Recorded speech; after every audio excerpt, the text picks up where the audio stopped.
Graça e paz, meus amados irmãos. Nós estamos começando hoje a primeira aula do módulo Compromisso. Gostaria de dizer que é com muita alegria que eu estou aqui com vocês, gravando esse vídeo. Eu gostaria de dar alguns avisos. O primeiro é que essa aula vai ser extensa, ela tem muito conteúdo, então a gente vai dividir em duas partes. A gente vai começar a tratar um início agora e depois o final vai ser dado amanhã, tá bom? Na aula ao vivo com todos vocês. Eu espero que vocês gostem, que vocês possam ser edificados e espero também que vocês possam anotar qualquer dúvida que vier a surgir, tá? Dessa aula, para que amanhã a gente possa conversar de uma forma mais direta e ao vivo. Então, só para explicar um pouquinho sobre o conteúdo da aula, nós vamos falar hoje sobre a guerra pela mente. Nós sabemos que um cristão, que é um discípulo de Jesus, no momento que ele é chamado a um compromisso com ele, muitas das coisas elas são resolvidas. Então, muitas pessoas contam testemunhos de que eram viciadas em drogas, mas aceitaram Jesus e aquilo se resolveu. Pessoas que tinham dificuldade a respeito da área da honestidade aceitam Jesus e a vida passa a ser diferente. Mas nós sabemos também que existem muitas pessoas com dificuldades, com fragilidades, com o que nós poderíamos chamar de fortalezas espirituais. E essas fortalezas, elas podem ser destruídas quando nós temos um real encontro com a verdade. Então isso é muito importante, isso é fundamental. Nós devemos entender que existe uma guerra pela nossa mente.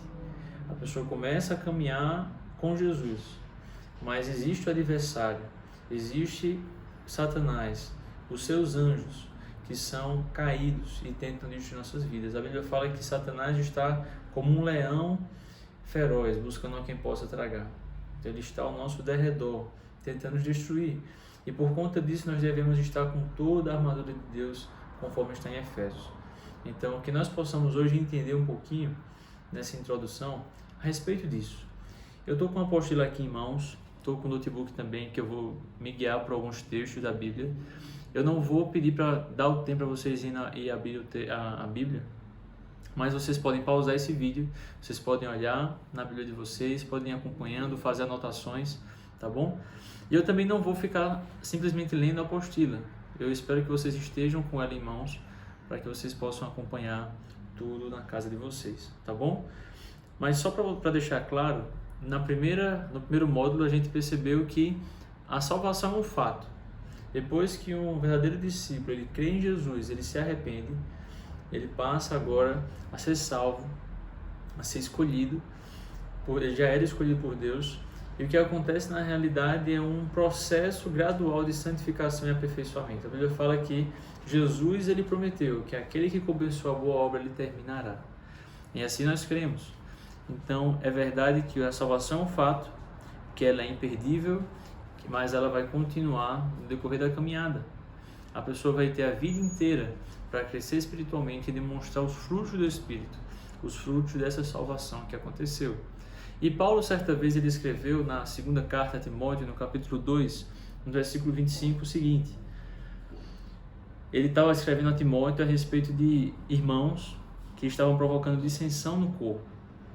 Ele estava falando a respeito de falsas doutrinas. E quando ele escreve a Timóteo, no versículo 25, ele diz o seguinte: deve corrigir com mansidão os que se lhe opõem, na esperança de que Deus lhes conceda o arrependimento, levando-os ao conhecimento da verdade. Quando nós corrigimos alguém, quando nós trazemos a palavra de Deus, que é a verdade, nós queremos que essas pessoas elas se arrependam e que elas tenham o conhecimento da verdade e assim elas sejam livres daquilo tudo que os aprisionava.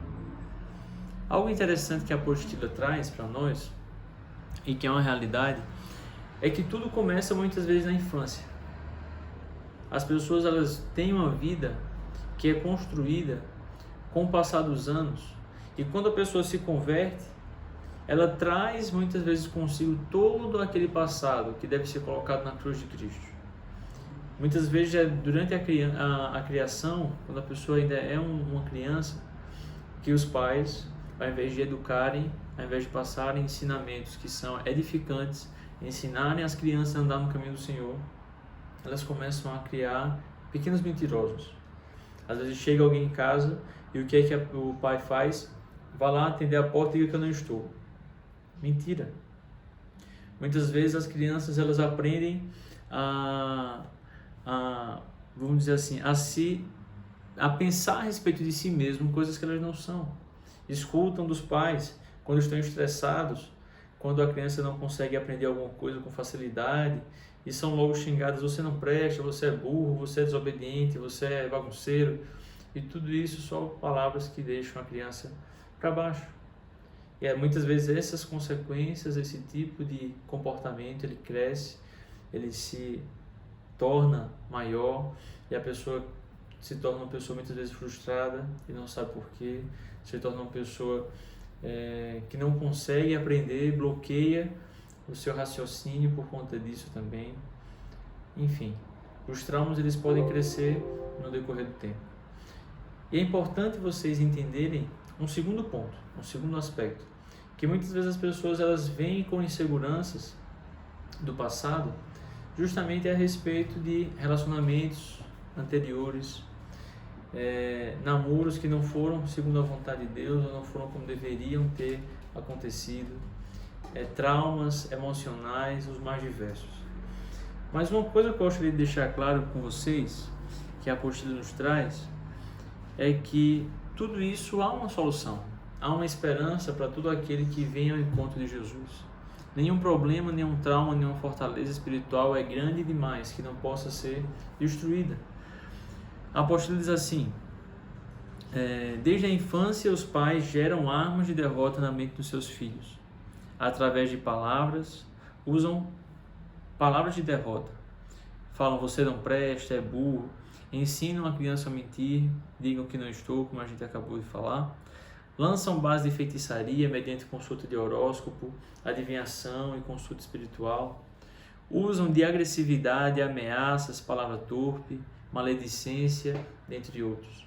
Muitas vezes os pais, eles vão a uma igreja, vão ao culto, e quando sai daquela reunião, na frente dos filhos, não deveria ser feito de forma nenhuma, mas na frente dos filhos começam a falar mal dos líderes, dos irmãos, e tudo isso está sendo começado a semear na mente da criança, na mente dos filhos, atitudes negativas que se transformam em uma porta aberta para doenças emocionais e espirituais, tá bom?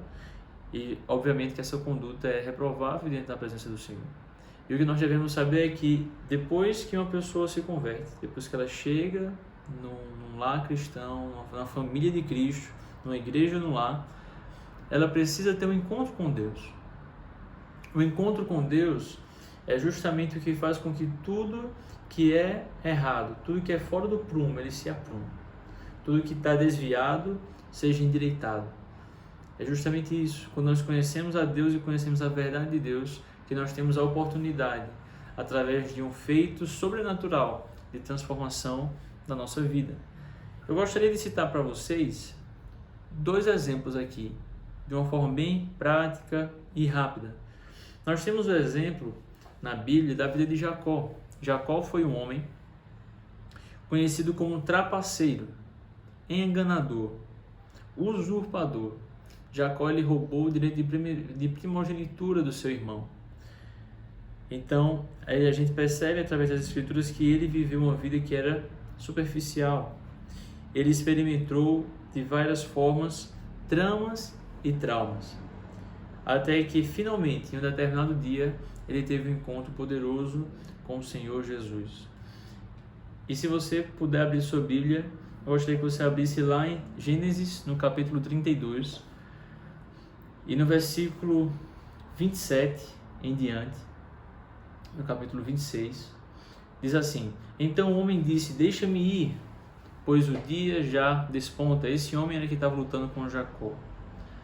Mas Jacó lhe respondeu: não te deixarei ir, a não ser que me abençoes. O homem lhe perguntou: qual é o seu nome? Jacó, respondeu ele. Então disse o homem: seu nome não será mais Jacó, mas sim Israel, porque você lutou com Deus e com homens e venceu. Prosseguiu Jacó: peço-te que digas o teu nome. Mas ele respondeu: por que pergunta o meu nome? E o abençoou ali. Jacó chamou aquele lugar Peniel, pois disse: vi Deus face a face, e todavia minha vida foi poupada. Ao nascer do sol atravessou Peniel, mancando por causa da coxa. Então, nesse momento aqui, nós vimos a retratação de como aconteceu, no caso, na vida de Jacó, esse encontro. Jacó, ele teve a sua vida transformada. Ele passou de ser chamado Jacó, enganador, para se chamar Israel, que significa justamente o homem que teve um encontro com Deus e venceu. E quando nós vemos isso, é importante nós percebermos que cada um de nós precisa em algum momento ter um Peniel com Deus. Precisa ter um momento de encontro genuíno e verdadeiro com Deus. Porque é através desse encontro que nossos traumas, que nossas tramas, que nossas cargas, que nossas dificuldades, que tudo aquilo que nós trazemos no passado, ele pode ser libertado. E quando nós temos um encontro com Deus, nós temos um arrependimento. Arrependimento não significa apenas uma tristeza.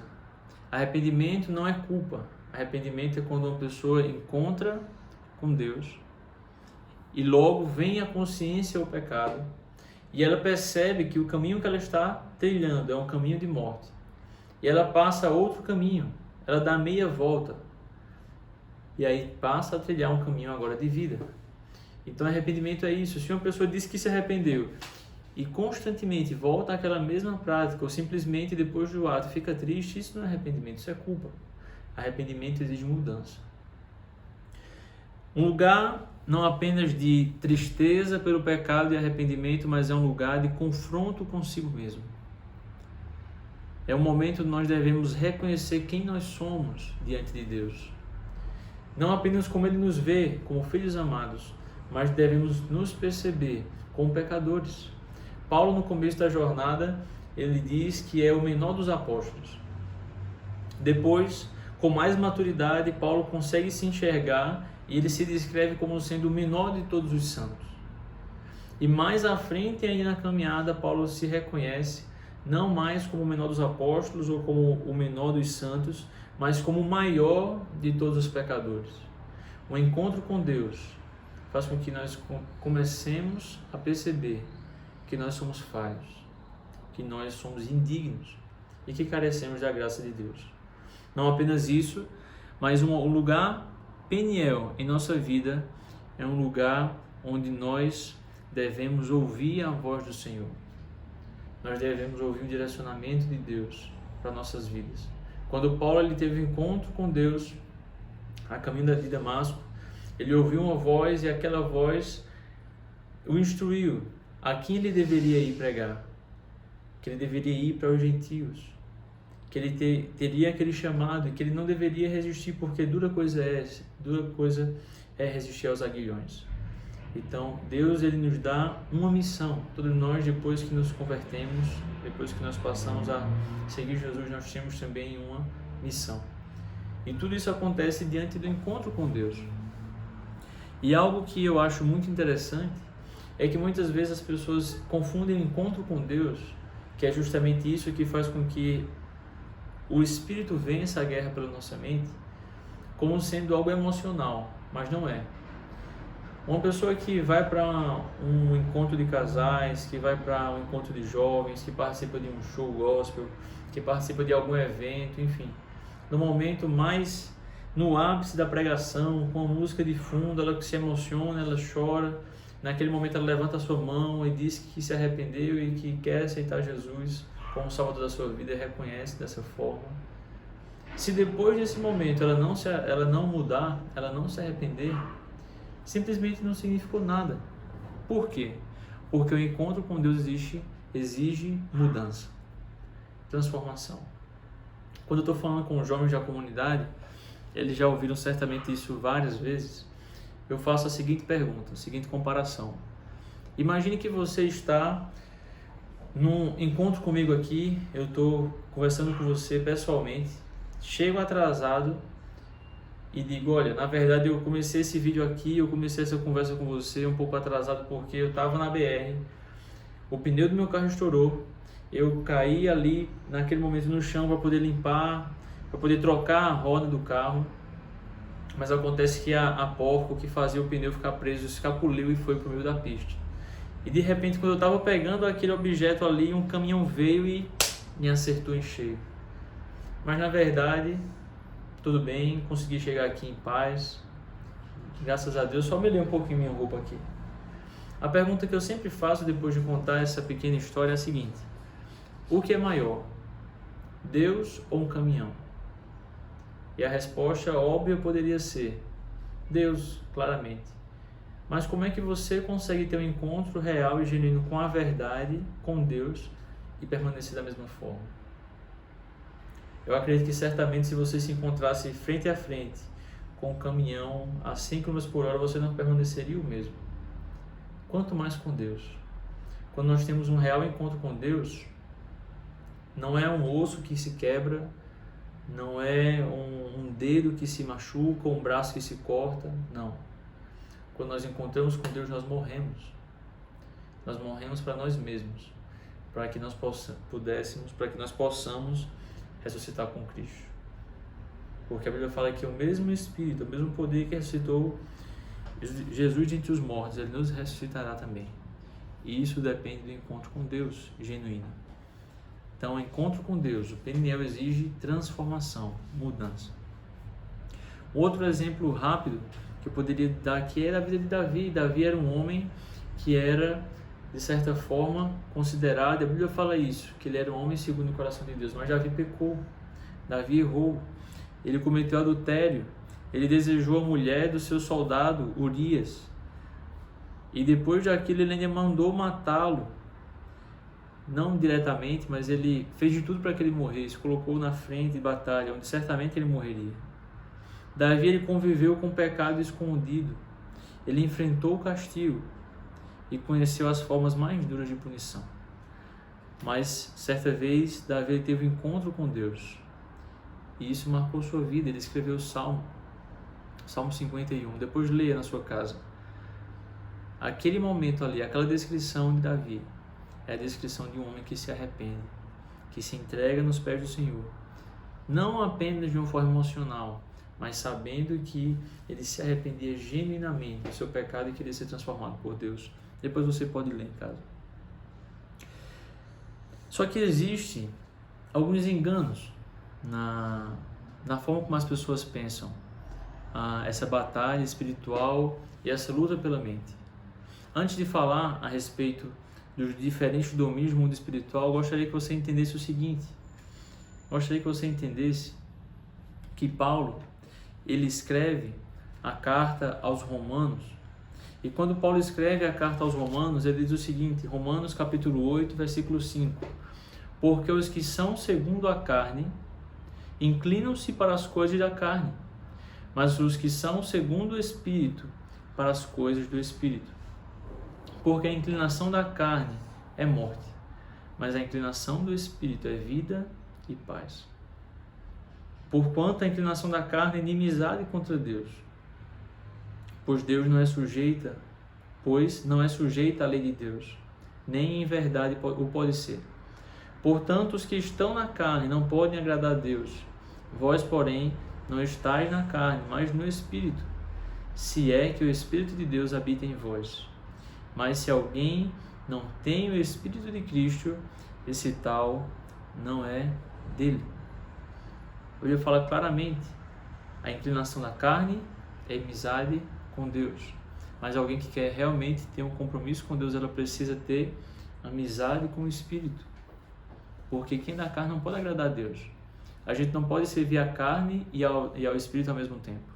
A gente não pode servir a Deus, mas falar, e ao dinheiro, porque a gente vai amar um e odiar outro. A gente não pode ser amigo do mundo e amigo de Deus. Porque aquele que é amigo de Deus se torna inimigo do mundo.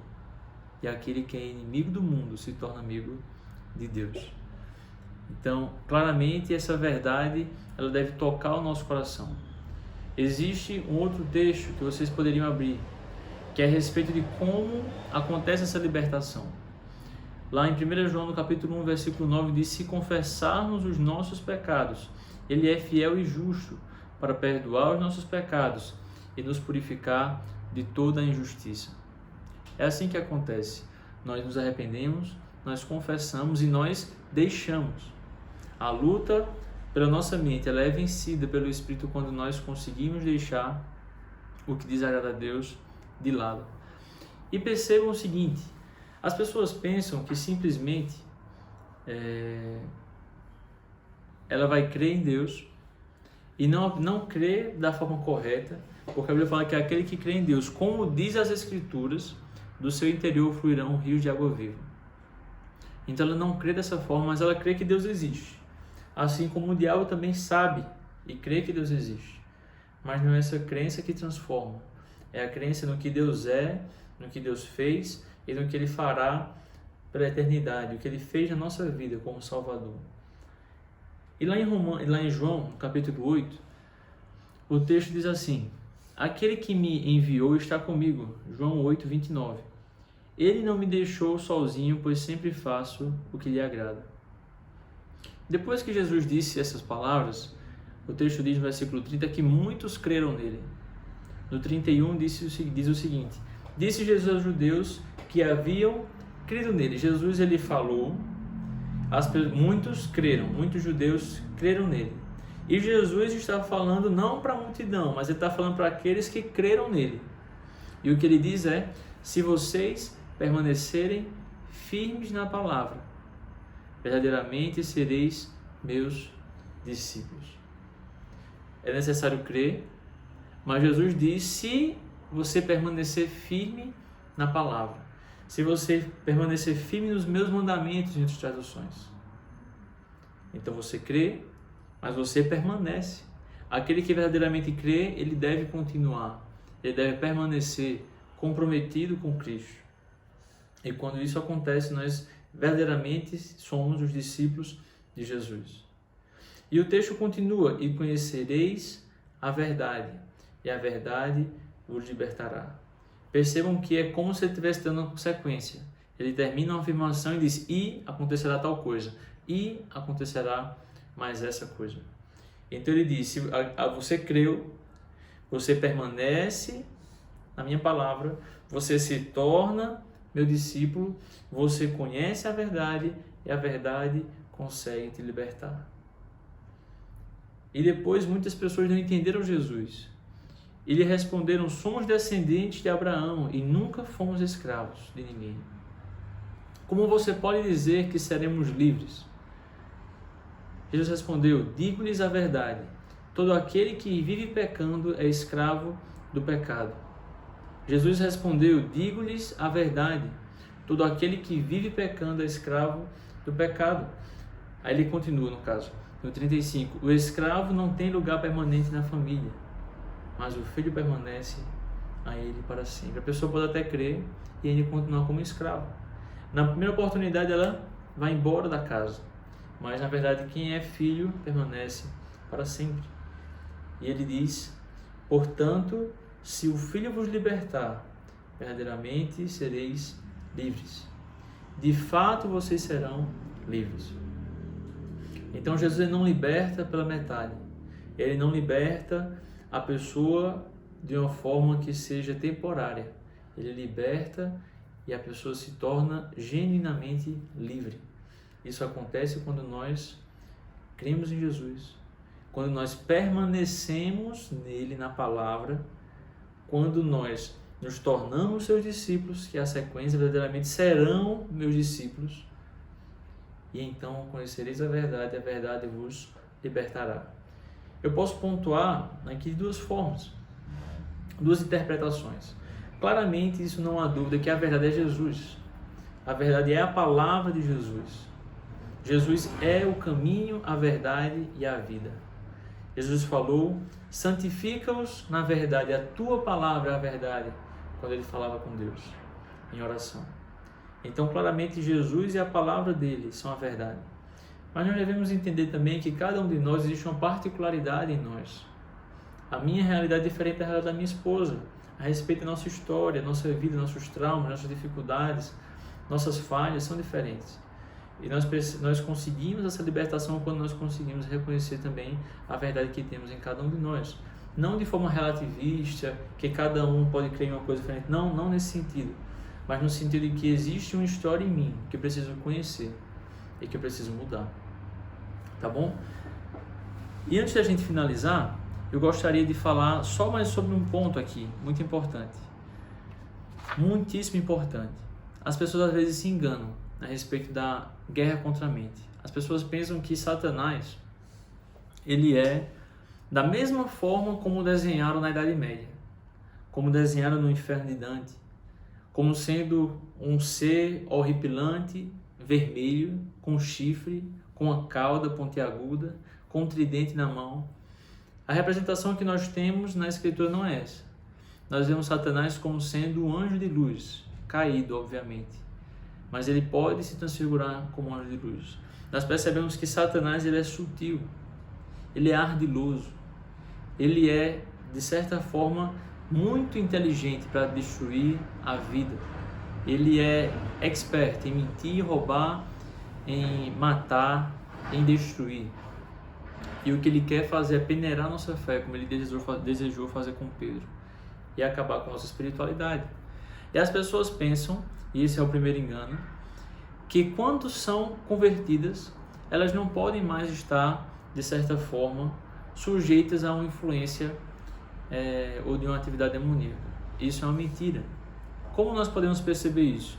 Lá em Mateus, no capítulo 16, você pode abrir logo mais, eu não vou ler o texto todo, mas é interessante que no capítulo 16, no versículo 15 a 17, Jesus pergunta: quem dizem os homens ser o Filho do Homem?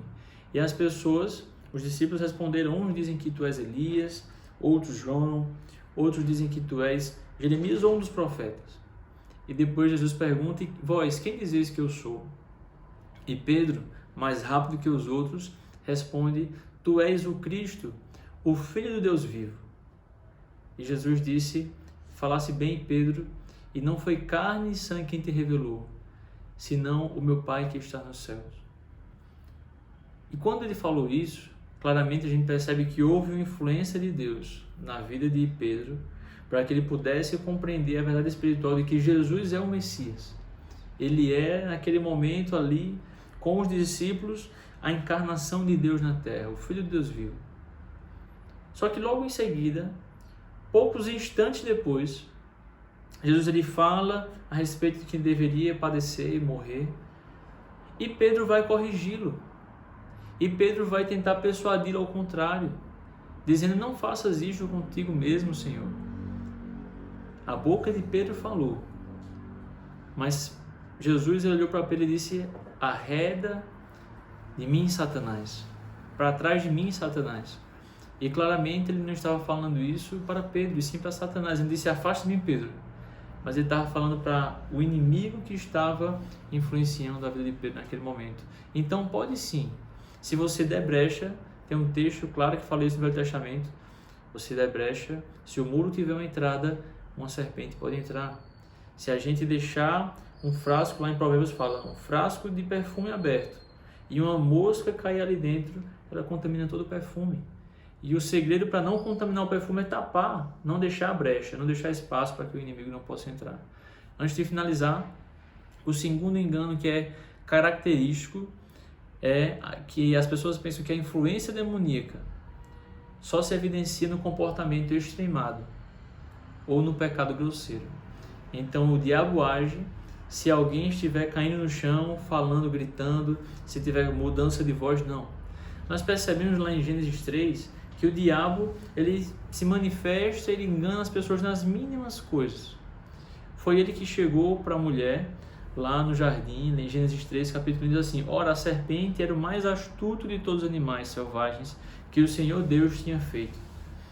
E ela perguntou à mulher, a serpente perguntou à mulher: foi isto mesmo que Deus disse? Não comam de nenhum fruto das árvores do jardim? Percebam que a serpente, nesse caso, ele modificou o que Jesus falou, o que Deus tinha falado. Deus disse: podem comer de todas, só não dessa. Mas o diabo vem tentando enganar a mulher e diz: foi isso que Deus disse, não comam de nenhum fruto da árvore? E a mulher respondeu à serpente: podemos comer do fruto das árvores do jardim. Mas disse Deus: não comam do fruto da árvore que está no meio do jardim, nem toquem nele, do contrário vocês morrerão. E disse a serpente à mulher: certamente não morrerão. Percebem a sutileza? Ele joga uma pergunta para a mulher, tentando fazer com que ela mude o pensamento e enganando. E essa serpente, lá em Apocalipse, no capítulo 12, no versículo 9, diz assim: o grande dragão foi lançado fora. Ele é a antiga serpente, chamada Diabo ou Satanás, que engana o mundo. Ele e os seus anjos foram lançados à terra. Nós percebemos também que essa mesma serpente é esse mesmo diabo que engana o mundo e que segue o entendimento dos incrédulos. Então nós percebemos que ele é sutil nos seus atos. Às vezes o que ele quer fazer na sutileza, na conversa agradável, é roubar o seu coração e a sua mente. E o terceiro engano é que as pessoas pensam que a libertação da escravidão espiritual é resultado de um confronto poderoso com forças demoníacas. Em que sentido? De que é necessário que haja alguns elementos, como pessoas gritando ordem, como pessoas fazendo algum tipo de liturgia, algum tipo de culto especial, algum tipo de, invocação diferenciada, ou utilizando algum tipo de mantimento, uma rosa ungida, um sal grosso. Não. A verdade é quem liberta. Não precisamos de nenhum tipo de mandinga, de nenhum tipo de instrumentalização, a não ser conhecer a verdade, conhecer a Jesus e ser discípulo de Jesus e permanecer na palavra. É isso que nós precisamos fazer. O tempo dessa aula está se encerrando. Nós iremos continuar amanhã. Espero encontrar vocês, espero que todos vocês possam ter assistido esse vídeo até o final. Mandem suas perguntas, suas dúvidas e nós tiraremos com toda certeza. E amanhã nós iremos falar um pouquinho sobre angiologia, a doutrina um pouco. Vamos passar um pouquinho porque o tempo é curto, não podemos aprofundar tanto. Mas vamos falar sobre os anjos de Deus, os anjos caídos de Satanás, a personalidade dos anjos, as áreas de ataques deles, quem nós somos em Cristo, os poderes que nós temos, as forças que nós temos para resistir às armas do inimigo, a nossa posição no mundo espiritual e onde Satanás ele age. Enfim, nós iremos estudar um pouquinho sobre os domínios do mundo espiritual, um pouquinho sobre angiologia, um pouquinho sobre demonologia, bem breve, tá? Porque o tempo é curto, 1 hora, 2 horas de aula é um tempo resumido, mas espero estar com vocês amanhã. Mandem suas perguntas, seus comentários, suas dúvidas e estaremos amanhã todos juntos. Fique com Deus, um grande abraço.